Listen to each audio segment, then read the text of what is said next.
Zero RB Universe entering week 16. That's what we're jumping into today. We'll be talking through some of Shawn's article up on rotoviz.com, looking through some of the running backs and the running back landscape ahead of this week, which every week, Shawn, at this point is absolutely crucial, no matter what format you're playing in. You want to get those dynasty teams through to the dynasty finals. For example, you want to get through to the best ball finals. You want to get all the points in all your rosters.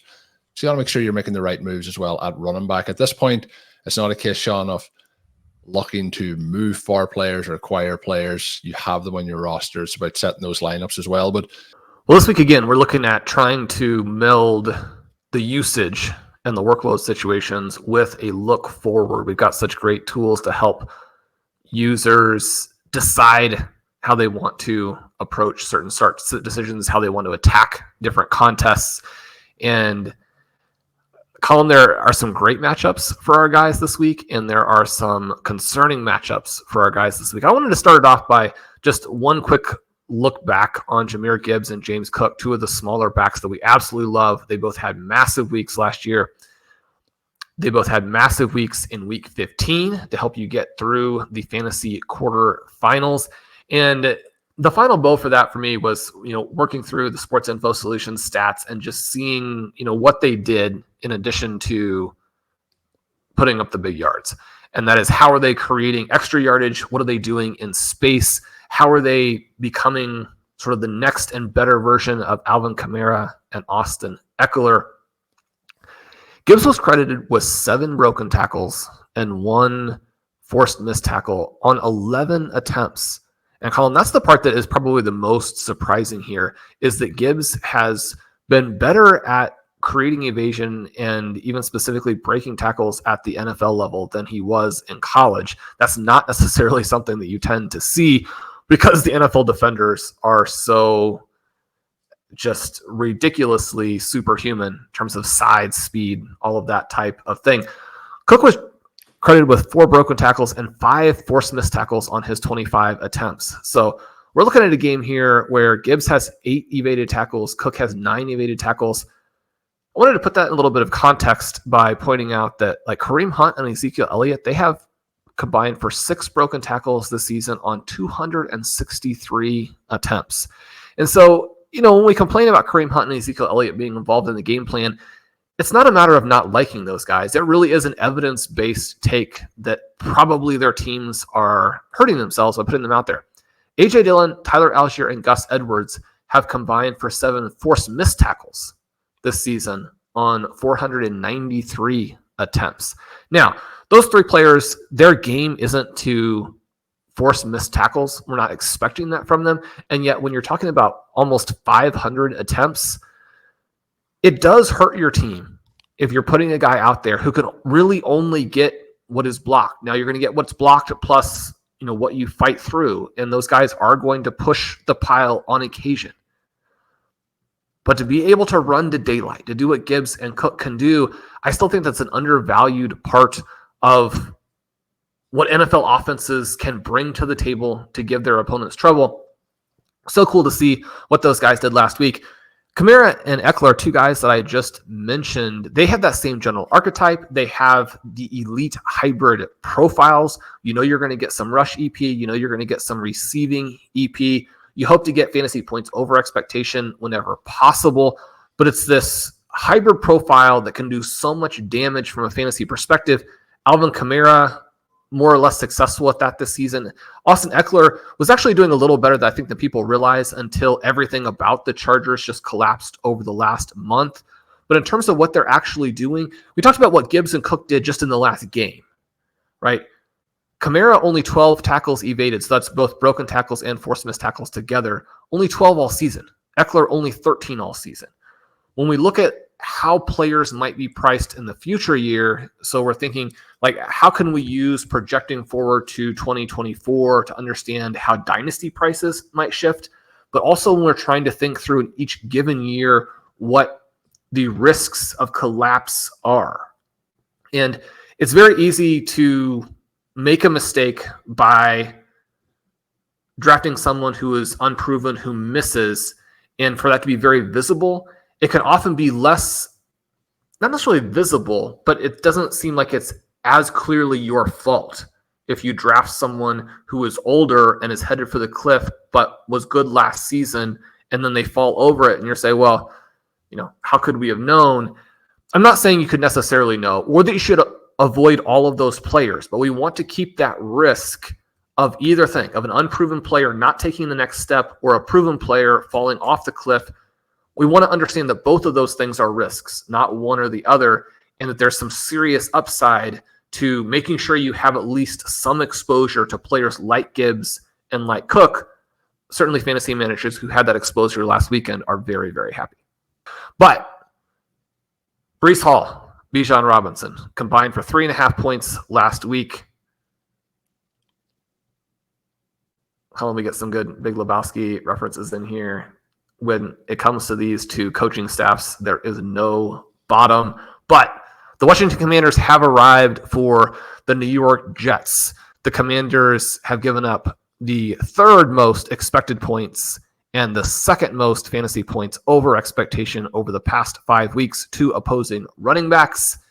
That, not surprisingly, combines to give up the most total points to opposing running backs. Now, part of this, they played a pretty decent schedule here. They gave up about 20 to Kenneth Walker, 30 to Saquon Barkley. Certainly he's not getting 30 every week. 22 to Tony Pollard, 25 to Devin Achane, and then the aforementioned Williams hits almost 30 on them last week. You have to adjust a little bit for their recent strength of schedule. One of the other things that works out very favorably for you if you are Breece Hall is that they give up a lot of opposing rushing attempts. They give up a very high yards per carry average. They've also given up a lot of receiving yards. You want to have multiple paths to get where you're going here. If there's ever a game context in which the Jets could have some rushing volume, and ever a game context in which they're woeful quarterback play, but also the Jets are one of the worst teams in the NFL in terms of run blocking. We still hope that they get Breece Hall out there in the passing game, but I think that this is the game where if you have Hall and you got him through, if you need him to score points for you this week, what do you think? Can we get a 25-point game from Breece Hall? If we can't get it here, this is the spot to get it. This match, though, has so many question marks for me. We've seen last week Sam Howell was pulled out of the game against the Rams, and obviously we're huge Howell enthusiasts, so we're hoping that isn't the case here. But he goes into a pretty tough matchup against this New York Jets defense. On the other side of it, then, with that defense, we did see Tua and co be able to dismantle it pretty convincingly this past week. So I'm just not 100% sure with this Jets team and with this Commanders team heading into it as to how it will break down. I'm hoping that we get some fireworks on both sides. That is really, Shawn, and our Superflex team this week what we need, because that is a Sam Howell team that also features Breece Hall and Garrett Wilson. So we're hoping to see some fireworks in this contest. I'm expecting big things of Hall here. We obviously want to see them try and improve in the running game with some of that run blocking. But what we've talked about a number of times is using him in the pass game and how effective he has been in that role. So if I was trying to game plan here for the New York Jets, I'd be trying to get him, between 8 and 10 targets in this game to get Breece Hall working. Colm, Derrick Henry, Tyjae Spears. Last week, not a good week. They were successful in the game against the Dolphins, where the Dolphins gave up yards and points to Derrick Henry. They gave up yards and points to DeAndre Hopkins. Titans not as successful against the Texans. The Texans have done some impressive things on defense that tend to get ignored, forgotten, covered up a little bit in the very justified CJ Stroud hype. But we saw the defense win it for him last week. Henry carries 16 times. He has 19 yards after contact, which is bad. But I'll tell you what it's not as bad as, which is minus 10 yards before contact. When you're getting hit in the backfield that often, it is difficult. They go into a Seahawks matchup this week where the Seahawks have been giving up a lot of volume, third most in expected points, but they have been limiting the fantasy points over expectation. I don't know that that's a great fit for this Titans squad. But the other thing that's concerning to me, since we have much more on the Spears side, is that this is the Seahawks team that took McCaffrey away in the passing game a couple of weeks ago. This projects as a Derrick Henry game. The problem for him, the Titans at the very top of the leaderboard, along with the Texans, in blown block percentage in their run blocking, despite the matchup. Can we get a bold prediction? Tyjae Spears finally has his true signature breakout game. I would love to see it, but I don't expect it. You mentioned, how they stopped Christian McCaffrey a couple of weeks back, 1 reception for 8 yards, but over the last 6 games, Shawn, they're averaging 3 receptions to running back for 15.4 yards, and that time no receiving touchdowns to running backs.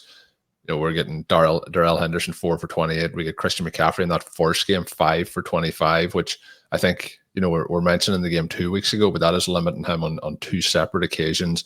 6 receptions for 33 yards in those last 2 games against the Seahawks, and Tony Pollard 3 for 15. So they have been fantastic against running backs in that span.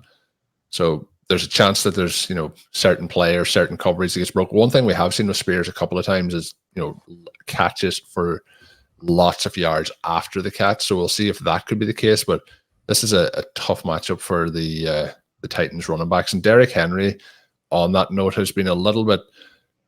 It's been a weird season, Shawn. If we look, week 1, nearly 14 points, then 18, then 2, then 24, then 9, then 19, then the bye week, 16, 19, 3, 5, 20, 25, 18, last week back down to 5.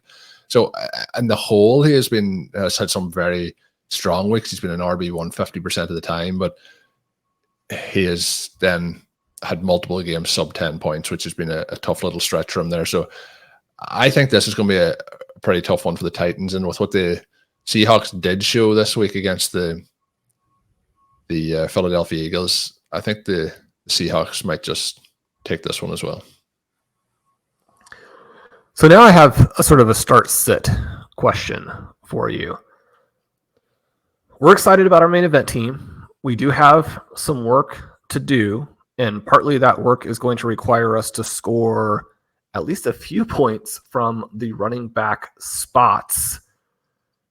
We discussed how Javonte Williams had a multi-week low in snap share last week, how he was stopped at the goal line, how he looks like he's visibly struggling. Fatigue. Perhaps just, the explosiveness not being there. The option that we have, unless somehow Ramondre Stevenson is magically healthy again, would be to go to Chase Brown. And Chase Brown is so interesting because on any given play, he can take it 50 yards for the touchdown like we saw a couple of weeks ago on the screen pass. But he is dealing with a situation now with Joe Mixon where Mixon very established. He's got the well-rounded profile. And Mixon is so much like, a Leonard Fournette, where he's not going to do anything well, but he's going to do everything effectively enough that you can run your entire offense through him. And I think that flexibility to run any play when the guy is out there is so valuable to a play caller. And now the Bengals are back in the playoff mix, right? So they're not really in a situation where you're going to be giving Chase Brown an audition unless you think he really helps you win. So then the question is Brown going to help them win this week? Last week, he gets out carried 10-7. He gets outgained 47-23. Mixon gets the goal line touchdown. One of the things, diving into some of the other numbers that SIS makes available for us, Colm, Brown used the design gap on every single one of his carries, and it led to him being hit at the line 4 times. And this is always the question that I go back to, with the rhetoric with some of the coaches where they're like, you've got to follow the blocking, you've got to follow the play call. We've discussed a lot, obviously, Travis Etienne and the rhetoric in the preseason out of the Jaguars talking about how he was going to get so much better in that category, despite the objective numbers showing that, if anything, you could argue that he used the design gap too often already last year, right? The flip side of this is that you have someone like a Mixon using the design gap only half the time, getting hit at the line less frequently. This is something that you see in several of the other backfields this week as well. If the design gap has been filled by defenders don't run into it, go somewhere else. Kenneth Walker, another great example where he has a fantastic week on Monday Night Football, and a lot of it is that he refuses to simply capitulate and say, okay, there's a defender there. You think about one and then he decides to tell his wide receivers in front of him just where to go to block, because obviously the offensive line weren't doing that for him. Well, I mean, yeah, you got to get these guys blocked. You think about one of the carries that DeAndre Swift has down by the goal line last week, and he gets swallowed up by the first defender. It's like, yeah, that's the outcome that you expect on that play. If the first guy through has beaten your player, you're going to encounter a defender 2 yards back in the backfield. That's tough. And yet, just don't run into it, right? I mean, make that first guy miss, see what else is out there. That's asking for a lot. It's not going to happen that frequently, but Kenneth Walker is someone who is going to at least look for that option. And as a result, sometimes he makes these big plays. I'd love to see Brown show the creativity, show the willingness to move off of that.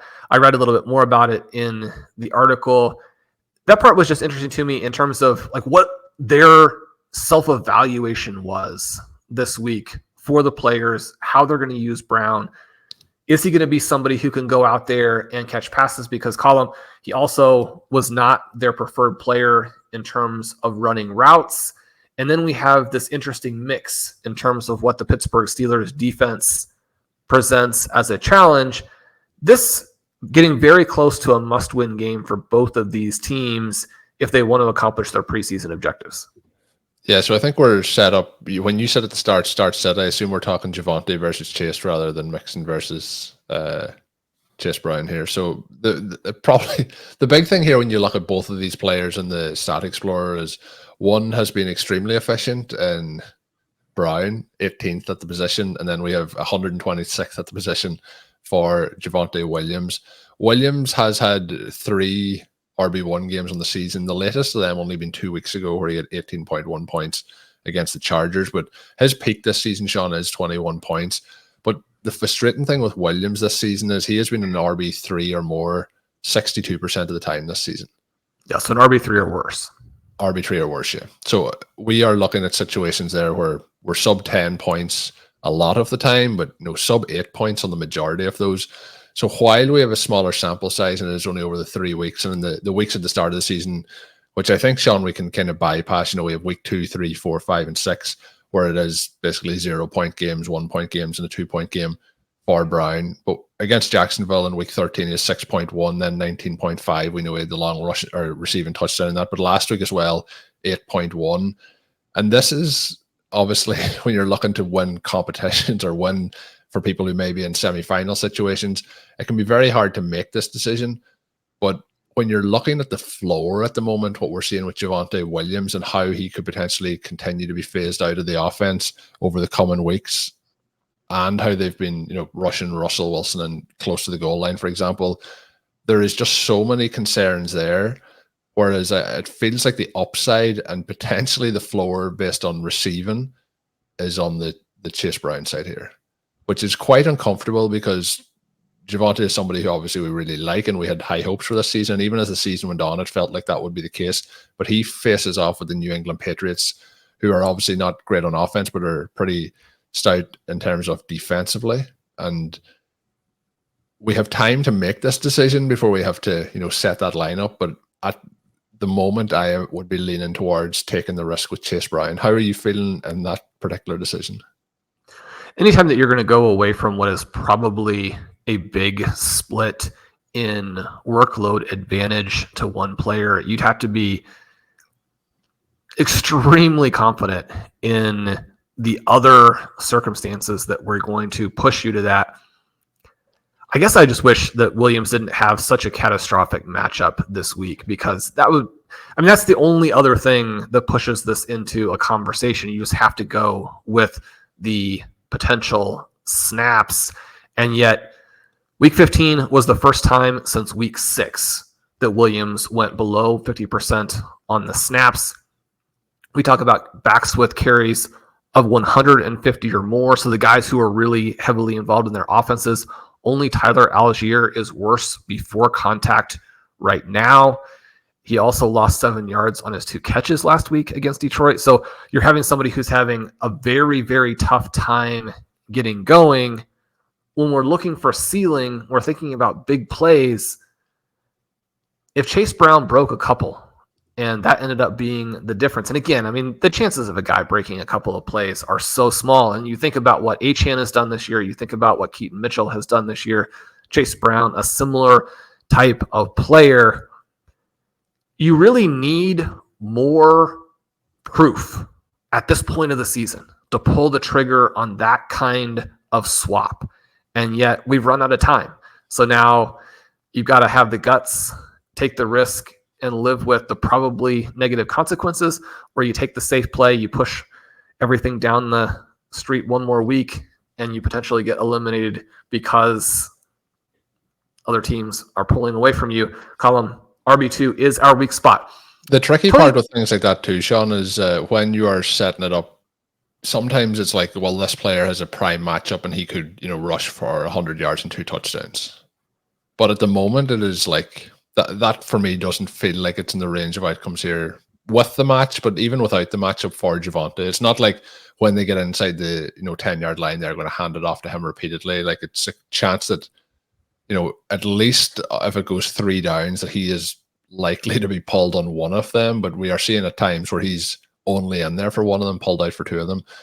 So I think the upside isn't really there, I feel like, with Javonte at the moment either, unfortunately. So I'm feeling like the gap between, how you mentioned, and I could regret this, Javonte could go off for a massive game this week, but when you're talking about regretting starting a player or sitting a player, I feel like that regret is going to be, probably within 10 points if you're wrong. And those are good points too, because in addition to what I discussed, you have Samaje Perine coming in for the high value 3rd down touches. And the other thing is 2-minute drills and things like that. Like, he's gone. He's not there. 2-minute drill. And then, as you alluded to there, mode. Russell Wilson is the guy who is taking the short yardage carries. It's another kind of frustrating addendum to the Jalen Hurts, DeAndre Swift situation. Both of those guys are vulturing the touchdowns from their running backs. Yeah, that's true. And the other thing with Wilson, and I've kind of, obviously because I like Javonte, I've mentioned this a few times, but there is simple check down passes quite often for 8 to 10 yards to the running backs. But if it's a play that's designed to go deep, Wilson wants to take those deep shots, and you're not getting those. I guess it might, for people who don't like PPR formats, it might be like empty calorie passes where you're catching the pass. But if you can catch 5 of those passes and you're only, even if it is only going for 15 yards, it's really helping out your fantasy lineup as well. So yeah, we have to discuss that further, Shawn, but could be a Chase Brown week this week. You mentioned Kenneth Walker earlier. He looked fantastic this past week again on Monday Night Football. The other player that you referenced in this is Travis Etienne, with the headline, "Is it time to fire Doug Peterson?"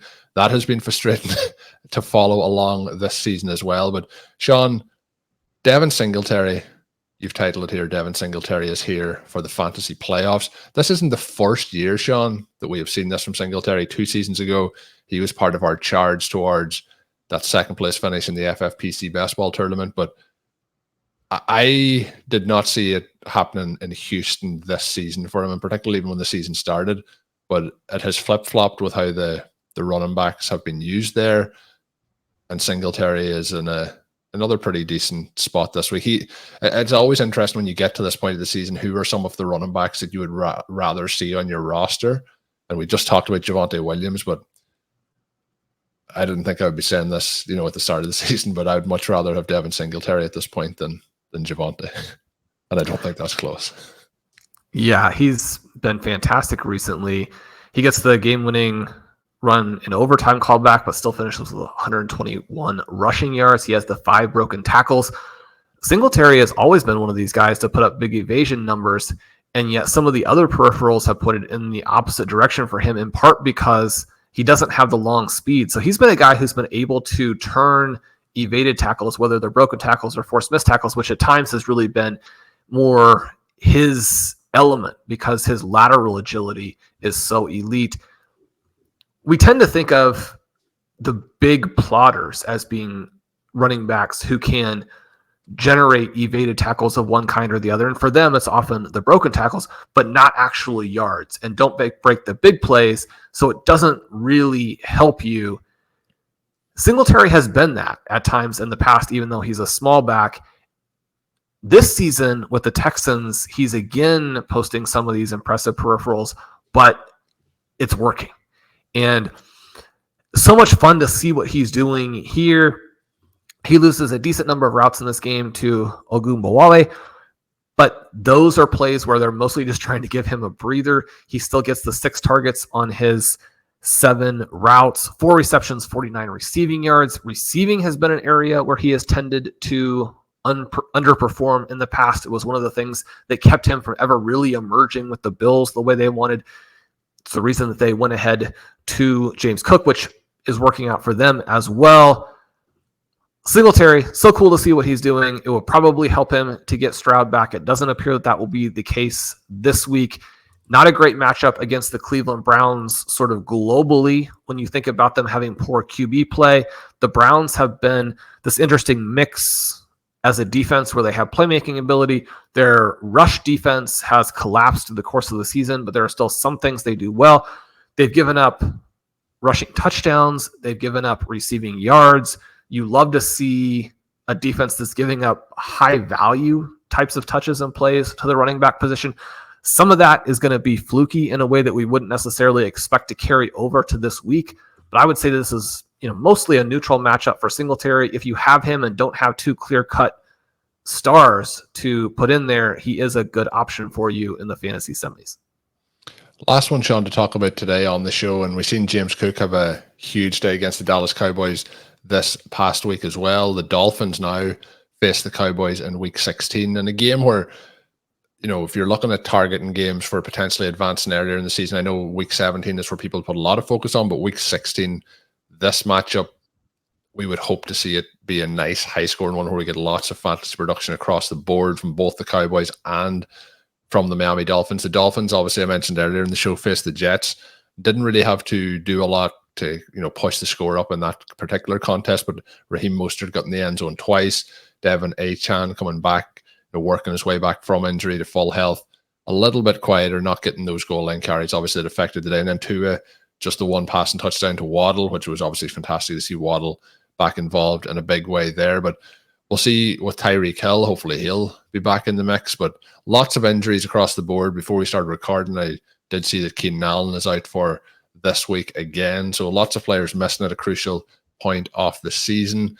But Shawn, Raheem Mostert and Devin Achane heading into the Dallas game, are they going to be able to take the kind of template from James Cook, who we seen have that monster performance? I don't expect it to be a case here where we see Tua just throw the ball 7 times. I think it'll be more of a balanced game. But what's your thoughts entering this week for this particular game, but particularly for the running backs for the Dolphins? And is it a case just that it's hard to call, a bit like we talked about with the 49ers receivers and Ayuk and Deebo Samuel, with who gets all the production each week?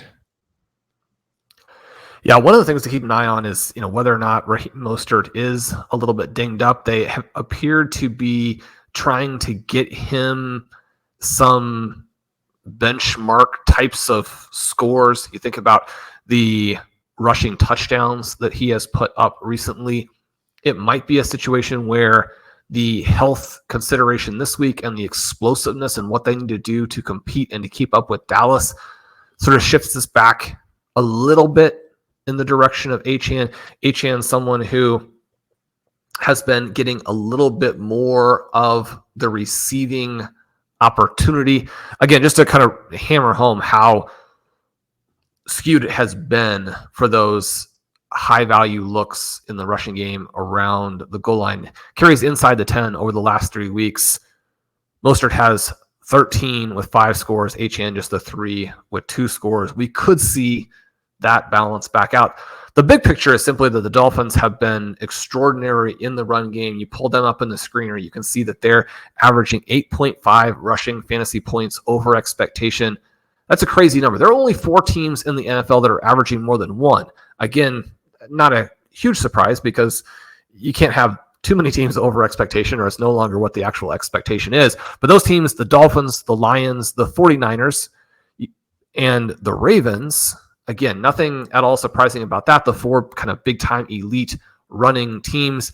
But the Dolphins at 8.5, Detroit and San Francisco both in the 4s, impressive numbers, and yet not, even in the same category really with the Dolphins.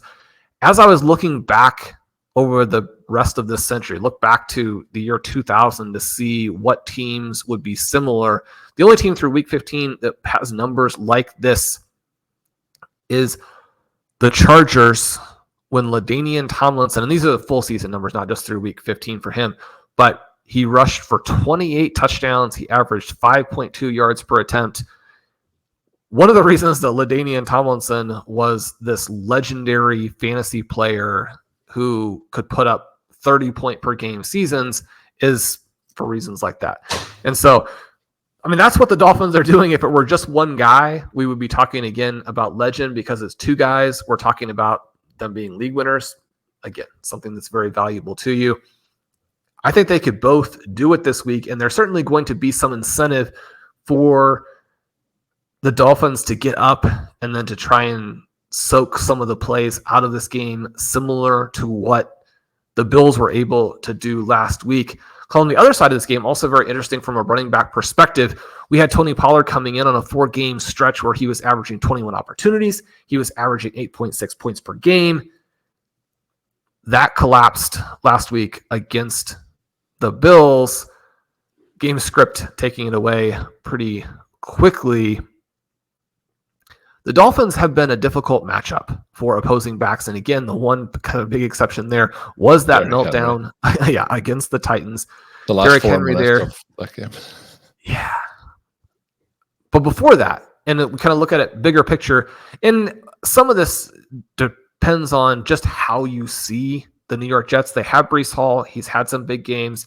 They also obviously represent overall a terrible offense. So maybe you can't give them that much credit for that.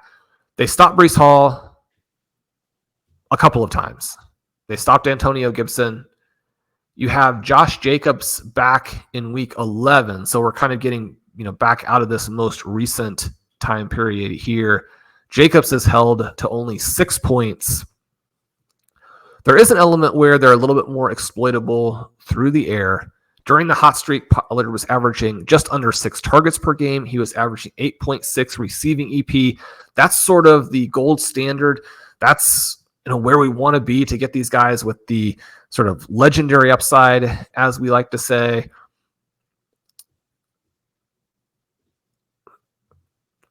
During his hot streak, Pollard was averaging just under 6 targets per game. He was up to 8.6 receiving EP per game. Colm, that is getting us right to the brink of that fabled EP double-double. That's where the players can really separate themselves and become league winners, tournament winners as running backs. Assuming they have some commensurate amount of rushing role. Last week, only 5 yards on 20 routes. But still, he's the guy in there. This is a chance for him to be the full 3-down back. This is the chance for Pollard to put his imprint on a season that's been largely determined by CeeDee Lamb and Dak Prescott. I do think the Cowboys are going to try and attack through the air. I think that they're going to score some points. I think this is going to be a shootout. And yet they have the incentive to show that they can be a balanced offense. I think for them to win this game and start to accomplish what their reality objectives are and position themselves as the other contender along with the 49ers in the NFC, you're going to need a game from Tony Pollard that reflects that. That's what they're hoping for. That's what they're shooting for. That's what they need. It's going to be difficult. If you have Pollard, you have to play him. You're hoping to hit on that high-end outcome. Obviously, plenty of risk in this game that we get back-to-back performances like what we saw last week. Yeah, there's very much that chance. But Shawn, what we are hoping for is the other part that you mentioned there, the shootouts.